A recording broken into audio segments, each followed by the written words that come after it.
अस्सलामुअलैकुम, welcome to star poetry centre 10th class NBF Pakistan studies, page number 7। एक lecture मैंने आप लोगों का इससे पहले रिकॉर्ड किया था और अब मैं सेकंड लेक्चर पे हूँ और इसमें है इम्पैक्ट्स ऑफ नेशनलाइजेशन, जहाँ पे हमने छोड़ा था the policy of nationalisation failed to achieve desired results. क्या हुआ कि मैं आपको पढ़ा रही थी कि भुट्टो जो थे उन्होंने जुल्फ़िकार अली भुट्टो ने जो पॉलिसी नेशनलाइजेशन की इंट्रोड्यूस कराई थी वो फेल हो गई और उसके रिजल्ट्स वो नहीं निकले जो कि वो चाहते थे। As a result of this policy, management of the industrial units passed into the hands of the corrupt and the inefficient bureaucracy and ruling party workers, and the performance of all the nationalized industrial units badly deteriorated। ठीक है, क्या हुआ कि इसके नतीजे में बुरे तरीके से ना उनकी ये पॉलिसी फ़ेल हो गई। क्यों फ़ेल हुई, उसमें क्या हुआ था कि इसका नतीजे के तौर पर जो इंडस्ट्रियल यूनिट्स थे ना वो ऐसे हाथों में चले गए जो कि ना सिर्फ करप्ट थे बल्कि उनकी वो इतने ज़्यादा ना, जिसे कहते हैं ना अहल जो अफसरान थे उनके हाथों में, और फिर पार्टी वर्कर्स जो कि जिनको इन चीज़ों की इतनी समझ नहीं थी उनके हाथों में चले गए। और परफॉर्मेंस जो थी ना ऑल द नेशनलाइज्ड इन कौमी यानी जो कौमियाने में जो चली गई थी इंडस्ट्रीज़, बुरे तरीके से ये मुतासिर हुई, इनकी कारकर्दगी मुतासिर हुई due to the shortfall in the production and because of the high production cost prices of essential items of the daily consumption like flour, ghee and sugar enormously increased. क्या इसके नतीजे में एक और सबसे बड़ा काम ये हुआ था कि जो ड्यू टू शॉर्टफॉल जब आया था प्रोडक्शन में, पैदावार ठीक तरीके से नहीं हुई, ठीक है, and because of the higher production cost, और फिर इसके ऊपर ख़र्चा बहुत ज़्यादा आ रहा था, ठीक है। तो क्या हुआ, ऑटोमेटिकली जो है प्राइसेस जो हैं वो कम हो गई, ज़्यादा हो गई, ठीक है। प्राइसेस ऑफ द एसेंशियल ज़रूरी आइटम्स बढ़ गई, प्राइसेस डेली कंजम्पशन लाइक जो कि रोज़ाना की बेसिस पे इस्तेमाल होती थी, like flour, ghee and sugar जो है वो बड़े पैमाने पर बढ़ गई इनकी कीमतें, ठीक है। आटा, घी और चीनी, इनकी कीमतों में बहुत ज़्यादा इजाफा हो गया नतीजे के तौर पे। In order to avoid unrest of the masses, salaries were raised. एक बात आप याद रखिएगा कि जो लोग तजर्बेकार लोग होते हैं ना, जो किसी इंडस्ट्री में या किसी जगह पे बैठे होते हैं, तो उनका तजर्बा बहुत बड़ी चीज़ होता है। नए लोग जब आते हैं तो वो जितने मर्जी एफिशिएंट हो या तो वो बहुत एक्स्ट्रा ट्रेनिंग लेके आए हों, तो फिर तो वो उन चीज़ों को जल्दी संभाल लेते हैं और नुकसान भी नहीं होता। यहाँ ये जिस नुकसान की बात करें वो नुकसान इसलिए हुआ है कि तजर्बेकार लोग बैठे हुए थे वहाँ पे और वो काम कर रहे थे और वो बहुत आला कारकर्दगी शो करा रहे थे। उन्होंने जो इंडस्ट्रीज़ की पैदावार थी, उन्हें आइडिया था कि कितनी पैदावार की ज़रूरत होती है। उनको उन तरीक़ों का भी पता होता है जिनके ज़रिए से, मतलब कि जो एक्सपीरियंस बेस पे जो उनको वो एक तजर्बा हासिल करते हैं ना अपनी सारी ज़िंदगी में, तो वो तजर्बा नए बंदों के पास नहीं था, ठीक है। उनमें वो अहलियत नहीं थी जिन लोगों के हाथों में वो शोबे दे दिए गए। और फिर क्या हुआ उसके नतीजे के तौर पे कि हुकूमत का बहुत ज़्यादा नुकसान हुआ, बहुत ज़्यादा ख़र्चा हुआ, और नतीजा ये हुआ कि जो पैदावार फिर हुई और जो मार्केट में फिर आइटम्स तैयार होके आई, उनकी कीमतें बहुत ज़्यादा हो गई। In order to avoid unrest of the masses, salaries were raised. क्या हुआ कि लोग जब आवाम जब परेशान हुई ना, तो क्या हुआ कि जल्दी से घबरा के हुकूमत ने सैलरीज बढ़ा दी लोगों की, ठीक है। This resulted in high rate of the inflation, ठीक है। इन्फ्लेशन एक टर्मिनोलॉजी होती है, ठीक है, जब आपकी पैदावार इतनी नहीं हो रही होती और आपको अपने नुकसान में जा रहे होते हैं आप, ठीक है। सिंपल इसका मतलब ये यहाँ पे कहलाएगा कि आप नुकसान में जा रहे होते हैं, यानी हुकूमत, तो हुकूमत को बहुत भारी नुकसान उठाना पड़ा। एक तो उनको उतनी पैदावार नहीं हुई, उतना मुनाफा नहीं हुआ, और नतीजे के तौर पे उन्हें जो अहलकार थे उनको बहुत ज़्यादा पे करना पड़ा, ठीक है। Economic condition of the country further deteriorated when industrialists and the investors started shifting their capital out of the country. ये बहुत बड़ी रीज़न है इसके अंदर। वो ये कहते हैं कि सबसे ज़्यादा नुकसान तब हुआ जबकि इन्वेस्टर्स जो थे ना, जो सरमायाकार थे, जो अपना सरमाया लगाते थे, उन्होंने बाहर के मुल्कों में अपना सरमाया, कैपिटल सरमाए को कहते हैं, ठीक है, आउट ऑफ द कंट्री। अब सरमाया क्या होता है, यानी उनका जो पैसा, उनके जो शेयर्स वगैरह थे, जो उनके पास चीज़ें थी, वो उन्होंने मुल्क से बाहर जो है इन्वेस्ट करना शुरू कर दी, ठीक है। अमोलूमेंट्स कहते हैं, मैंने आपको उस दिन भी बताया था, मुआवजे या तनख्वाह को, of the nationalised education sector employees and the cost of the running of the nationalized education institutions proved to be a great burden on national treasury. Students were allowed to travel almost free of the cost by public and the private transport. जी, ये इसमें ये सारी बात की गई है कि जो तालीमी इदारे थे ना, उनकी तालीमी सेक्टर जो था, उनको नेशनलाइज करने का नुकसान ये हुआ कि उनकी तनख्वाहें भी हुकूमत के ज़िम्मे लग गई, ठीक है, और उनकी कारकर्दगी वो बिल्कुल भी नहीं रही, ठीक है, जो कि वो पहले प्राइवेट होने की वजह से उनकी कारकर्दगी बेहतरीन जा रही थी। तो स्टूडेंट्स जो है ना, उनको एक और, हुकूमत ने तो बहुत अच्छा काम अपनी तरफ से किया था, लेकिन हमारी आवाम शायद इसको बर्दाश्त नहीं कर सकी। वो ये था कि स्टूडेंट्स को फेवर दी गई थी कि वो फ्री स्कूल के लिए ना सफ़र करेंगे, ठीक है, तालीम के लिए उनको जो मुफ्त सफ़र की सहूलत थी ना, वो दी गई थी। This caused an atmosphere of the constant tension among students, and the private sector transporters were reluctant to extend this favor, ठीक है। तो क्या हुआ था कि स्टूडेंट्स को हुकूमत ने इजाज़त देती थी कि वो किसी भी प्राइवेट या फिर पब्लिक ट्रांसपोर्ट में बिल्कुल फ्री सफ़र करेंगे, या बहुत बहुत लो प्राइस जो है उनके ऊपर, वो कॉस्ट, फ्री ऑफ कॉस्ट ही थे वैसे वो तकरीबन। तो प्राइवेट सेक्टर ट्रांसपोर्टर्स वर रिलक्टेंट होता है, ये लफ्ज़ होता है, इसका मतलब होता है कि राज़ी नहीं थे, ठीक है। जो प्राइवेट सेक्टर वाले थे उन्हें इस बात पे तकलीफ़ होती थी, वो राज़ी नहीं थे इस चीज़ में, टू एक्सटेंड दिस फेवर, वो स्टूडेंट्स को ये फेवर नहीं देना चाहते थे, ठीक है, क्योंकि उनकी आधी से ज़्यादा कमाई जो है उसके ऊपर असर पड़ता था। This caused N atmosphere of the constant tension, ये बाइस बना मुस्तकिल परेशानी का या मुस्तकिल टेंशन का उन दोनों के दरमियान, किन के, स्टूडेंट्स और प्राइवेट ट्रांसपोर्टर्स के दरमियान, ठीक है। And the transporter, the liberty given to the students, ये आज़ादी जो कि स्टूडेंट्स को दी गई थी, made them negligent and carefree. अच्छा, बच्चों को तो ये आज़ादी अच्छे के लिए दी गई थी, जैसे कि असल में ये बहुत अच्छी सोच थी। जैसे बाहर के ममालिक में ऐसे होता है कि बच्चों को हर चीज़ जो है उसकी सहूलत दी जाती है, ठीक है, ताकि ये आला तालीम हासिल करें और इन्हें किसी किस्म की टेंशन ना हो। लेकिन हमारे यहाँ कुछ उल्टा ही असर हुआ बच्चों के ऊपर, हुआ ये कि बच्चे बिल्कुल ही लापरवाह और आज़ाद हो गए, ठीक है। एकेडमिक स्टैंडर्ड स्टार्टेड डिट्रियोरेटिंग, जो होता है ना, इसका मतलब होता है कि आहिस्ता आहिस्ता आहिस्ता आहिस्ता जो है ना, नीचे ग्राफ जो है ना, नीचे की तरफ जाने लग गया, ठीक है, नुकसान होना शुरू हो गया मुल्क को हर लिहाज से, ठीक है।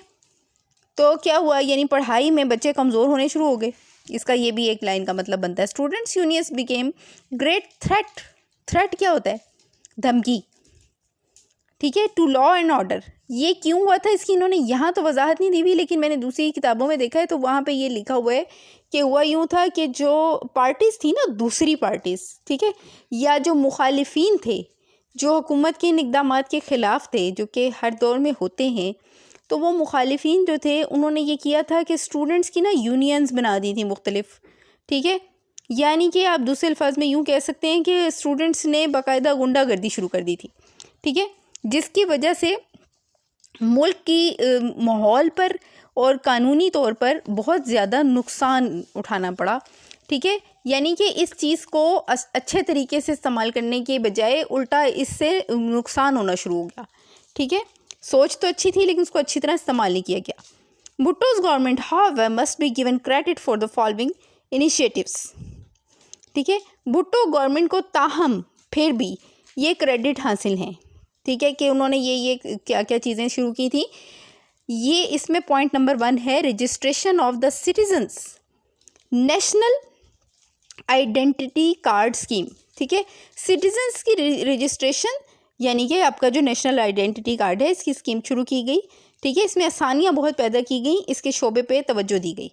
Beginning of the nuclear programme, nuclear programme की तरफ तवज्जो ही भुट्टो साहब ने दी थी सबसे पहले, ठीक है। मैंने आपको बताया कि वो मॉडर्न और जिद्दत पसंद इंसान थे और उन्होंने इस तरफ तवज्जो दी थी। Establishment of the people's open university known as Allama Iqbal open university. जी, अलामा इकबाल ओपन यूनिवर्सिटी से कौन वाकिफ़ नहीं है, आप सब स्टूडेंट्स उससे अच्छी तरह वाकिफ़ हैं। तो ये प्राइवेटली पढ़ने वाले स्टूडेंट्स के लिए एक बहुत बड़ी सहूलत है, तो इसकी वजह से बहुत ज़्यादा बच्चे फ़ायदा उठा रहे हैं। ये नेक काम भी उन्हीं के हाथों हुआ है, ठीक है। इसका इफ्तिताह और इस प्लानिंग को उन्होंने ही शुरू किया था, ठीक है। तो अब इसमें हमने क्या पढ़ा, इसमें हमने ये पढ़ा कि पॉलिसीज़ शुरू तो बहुत अच्छे मकसद के लिए की गई थी। ट्रांसपोर्ट के बारे में आपने पढ़ा, स्टूडेंट्स को दी जाने वाली सहूलियात के बारे में पढ़ा आपने, और आपने ये पढ़ा कि इदारों को अच्छे मकासद के लिए नेशनलाइज किया गया था, लेकिन हमारी आवाम ने इन चीज़ों को एक्सेप्ट नहीं किया, ठीक है। और नताइज के तौर पे उल्टा हुकूमत को बहुत ज़्यादा पे करना पड़ा और कौमी ख़जाने पर बहुत ज़्यादा बर्डन पड़ा, ठीक है। Constitution of the Islamic republic of Pakistan 1973। सबसे पहले तो आप ये क्लियर कर लें, आप पिछली क्लासों में पढ़ते आए हैं कि कॉन्स्टिट्यूशन जो है ना वो कितनी किस्मों के हैं। वो तो हमारे पाकिस्तान में 3 किस्म के कॉन्स्टिट्यूशन जो हैं वो चलते हैं, इंट्रोड्यूस हुए, जिनमें सबसे आखिरी 1973 का है जो कि अब आप पढ़ें।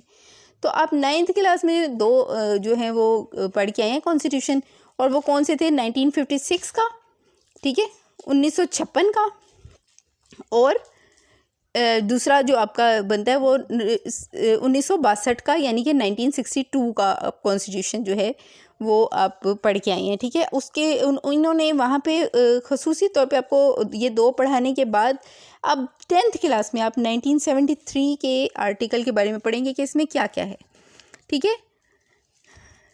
कॉन्स्टिट्यूशन के बारे में सुन लें कि वो कानूनी दस्तावेज़ है जिसमें मुल्क कैसे चलाना है, उसके बारे में ही मैं आसान करके बच्चों के लिए बता रही हूँ कि वो वाली एक ऐसी रिटन फॉर्म में असूल लिखे हुए हैं जिसमें कि अगर ये मसला होगा तो कौन सा कानून लागू होगा और कौन सी चीज़ किस पर अप्लाई होगी, ठीक है। मिसाल के तौर पे वज़ीर आज़म हैं तो उनके लिए क्या कंडीशंस हैं, ठीक है। सदर ममलिकत हैं तो रियासत का जो एक कानून और ज़वाबित एक किताब में लिखे हुए होते हैं उसे कॉन्स्टिट्यूशन ऑफ द कंट्री कहते हैं, ठीक है। तो आपकी मैंने आसानी के लिए इस तरह से इसको बयान किया है, अपना अपना स्टाइल होता है बताने का, तो मैंने आपको इस तरह से इसको बताया है। अब इसको पढ़ते हैं। इन अप्रैल 1972, अप्रैल 1972 1972 में the newly elected national assembly adopted a provisional constitution for the country and instituted a committee to frame the permanent constitution, ठीक है। एक कमेटी तश्कील की गई अप्रैल 1972 में जो कि परमानेंट कॉन्स्टिट्यूशन बनाए। The draft of the constitution was presented in the national assembly on February 2 फरवरी को ना इसका ड्राफ्ट पेश किया गया। ड्राफ्ट क्यों कह रहे हैं इसको, क्योंकि जाहिर सी बात है इस पर भी साइन नहीं हुए थे, ये अप्रूव नहीं हुआ था अभी। तो ड्राफ्ट उस खाके को कहते हैं जो कि आप नमूने के तौर पे पेश करते हैं, तो फिर उसके ऊपर गौर फिक्र होता है कि इसमें कौन सी चीज़ें अच्छी हैं और कौन सी चीज़ों को तब्दील करने की ज़रूरत है।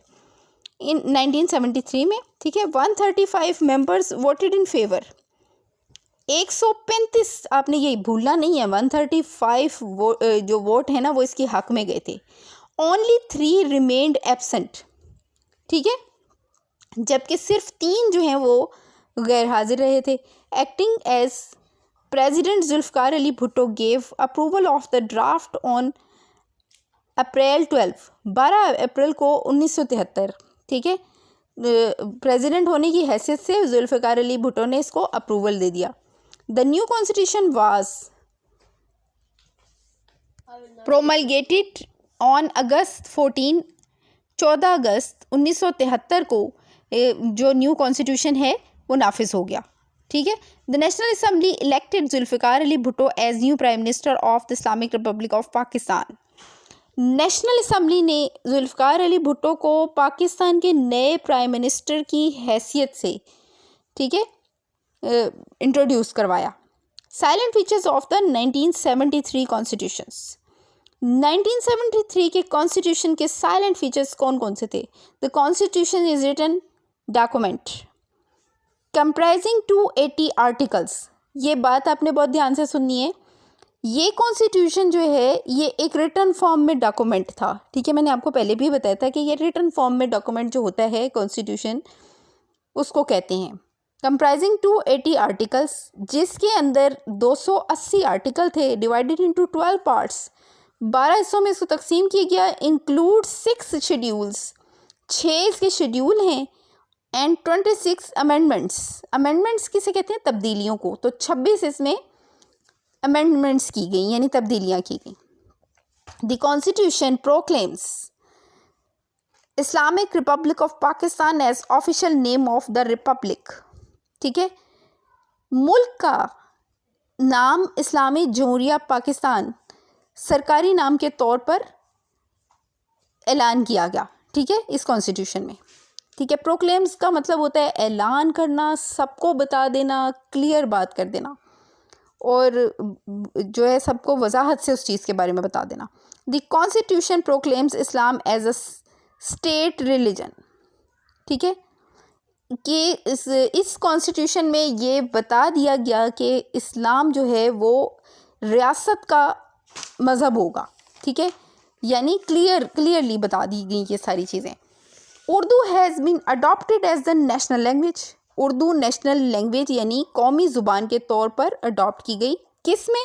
1973 के आइन में, ठीक है। According to the constitution the federal comprised of a federal capital, 4 provinces, the Punjab, Sindh, NWFP, 9 Khyber Pakhtunkhwa, KPK, Balochistan, and federally administrated tribal areas, FATA, ठीक है। Under 25th Constitutional Amendment 2018, the tribal areas FATA were merged in KPK, ठीक है।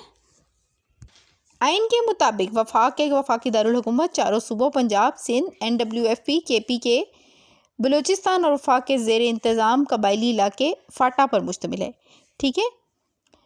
25वीं आइनी तरमीम 2018 के तहत कबायली इलाकों यानी कि फाटा को KPK में ज़म कर दिया गया, ठीक है। इसके इमेजेस मैंने आपको दे दिए हैं, ये देख के आपको अच्छे तरीके से इसकी समझ आ जाएगी।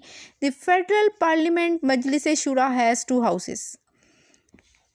फेडरल पार्लियामेंट जो है ना हमारी, जिसे मजलिस शूरा कहा जाता है, उसके 2 हाउसेस हैं। लोअर हाउसेस का नाम, ये बहुत ध्यान से समझने वाला पॉइंट है, नेशनल असम्बली है, ठीक है। एंड द अपर और बालाई हाउस जो है उसको क्या कहते हैं? सेनेट कहते हैं, ठीक है। All the federating units are represented in the national assembly on the basis of the population, ठीक है। तमाम फेडरेटिंग यूनिट्स जो हैं वो रिप्रेजेंट होते हैं नेशनल असम्बली में किस बेस पर? पॉपुलेशन बेस पर, ठीक है। National assembly members are elected on the basis of universal adult franchise. ये एक टर्म है यूनिवर्सल अडल्ट फ्रेंचाइज, जिसमें जो है 18 साल और 18 साल से ऊपर के लोग जो हैं वो उस शख्स को वोट डाल सकते हैं, उसे चूज़ कर सकते हैं। यानी कि ये जो यूनिवर्सल अडल्ट फ्रेंचाइज है ना, इसकी बेसिस पर मेंबर्स नेशनल असम्बली के चूज़ किए जाते हैं। Senate members are elected by the members of the, senate के जो मेंबर्स हैं ना वो इलेक्ट होते हैं प्रोविजनल असम्बलीज़ के मेंबर्स में से, bye the members of the provisional assemblies. All the 4 provinces has equal representation in the senate. Senate में चारों सूबों की बराबर की रिप्रेजेंटेशन होती है, ठीक है। The prime minister is elected by the absolute majority of the national assembly members. Next point है कि प्राइम मिनिस्टर जो होता है ना वो एब्सोल्यूट मेजॉरिटी, ज़्यादा तादाद नेशनल असम्बली के मेंबर्स जिस शख्स को चूज़ करते हैं, यानी कि प्राइम मिनिस्टर की वोटिंग कौन करते हैं? नेशनल असम्बली के members. He is the head of the government, वो गवर्नमेंट का हेड होता है। And the source of real executive authority, executive को एग्जीक्यूटिव भी बहुत से लोग बोलते हैं, इसकी प्रोनाउंसिएशन दोनों तरह से हो सकती है, और इसमें ये इसका मतलब होता है ज़िम्मेदार, ठीक है। जिम्मेदारियाँ संभालता है as a head of the government, यानी कि सरबराह के तौर पे, ठीक है। President is the head of the state, सदर रियासत का हेड होता है, सरबराह होता है। And takes all decision with the consultation of the prime minister, सदर तमाम मामलात और फैसलों में मशवरा करता है। कंसल्टेशन का मतलब है कंसल्ट करना, मशवरा लेना प्राइम मिनिस्टर का। तो सदर जब फैसले करता है तो वो प्राइम मिनिस्टर से उसका मशवरा करता है साथ, ठीक है। या यूं कह लें कि सदर को पाबंद किया गया कि वो प्राइम मिनिस्टर को अपने मशावरत में शामिल करे, ठीक है, डिसीजन लेते हुए। The constitution can be amended bye 2/3 majority of the national assembly and the senate. Constitution को अमेंडमेंट की जा सकती है 2/3 यानी कि 2/3 मेजोरिटी, ठीक है, नेशनल असेंबली के मेंबरान की and the senate. National assembly और सेनेट मैंने आपको बताया था पार्लियामेंट के 2 हाउसेज हैं, ठीक है। तो 2/3 मेजोरिटी इनकी होनी चाहिए अमेंडमेंट करने के लिए। तो यहाँ पे मैं आज का 10th क्लास लेक्चर आपका पाकिस्तान स्टडीज़ का यहीं पे ख़त्म करूँगी। इसके बाद नेक्स्ट जो है इंशाल्लाह ताला जल्द ही मैं इसका बाकी का भी आपका लेक्चर लेंगी। तब तक के लिए आप इनको अच्छे तरीके से समझें, इसको अच्छी तरह याद करें। इसका कॉन्सेप्ट आपके बैठना बहुत ज़रूरी है क्योंकि कॉन्स्टिट्यूशन के हवाले से बहुत इंपॉर्टेंट क्वेश्चन आते हैं।